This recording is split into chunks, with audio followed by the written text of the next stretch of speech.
நம்ம தட்டைப்பயிர் குழம்பு கருவாடு போட்டு வைக்க போகிறோம். டேஸ்டாக இருக்கும். இப்போ டொமேட்டோ போட்டாச்சு. தக்காளி வெங்காயம் எல்லாம் நல்லா வதங்கணும். இன்னும் பிரிஞ்சு வரணும். சேர்த்துக்கிட்டு இப்போ நல்லா எல்லாம் சேர்த்து வதங்கணும். ரொம்ப சிம்பிள். இப்போ நல்லா வதங்கிருக்கு. தட்டைப்பயிர் போட்டுக்க போகிறோம்.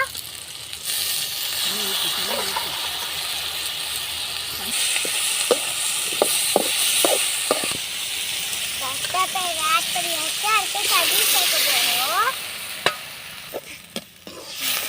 தட்டைப்பயிர் வேக வச்ச தண்ணியை எடுத்து சேர்த்துக்கலாம். இப்போ சில்லி பவுடர் ஆட் பண்ண போகிறோம். உங்களுக்கு தேவையான அளவு ஆட் பண்ணிக்கோங்க. அடுத்து மல்லி பவுடர். வாவ், கலரை பாருங்க. தேவையான அளவு சால்ட் ஆட் பண்ணிக்கிறோம்.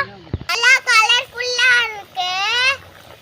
இப்போ புளி தண்ணி ஆட் பண்ணியிருக்கோம். நல்லா வத்திருச்சு. இப்போ இந்த டைம்ல கருவாடு ஆட் பண்ணணும். பாருங்க, வாஷ் பண்ணி வச்சிருக்கோம். ஆட் பண்ண போறேன்.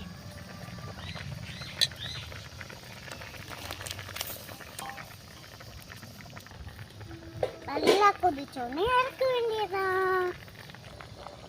பாருங்க எப்படி இருக்குன்னு. நீங்களும் எல்லாரும் செய்யுங்க. நல்லா டேஸ்டியா இருக்கும். நல்லா கொதிக்குது. சுண்ட வத்தணும்னு இறக்கணும். பாய். அடுத்த வீடியோல பார்ப்போம். லைக் பண்ணுங்க, ஷேர் பண்ணுங்க, சப்ஸ்கிரைப் பண்ணுங்க. பாய்.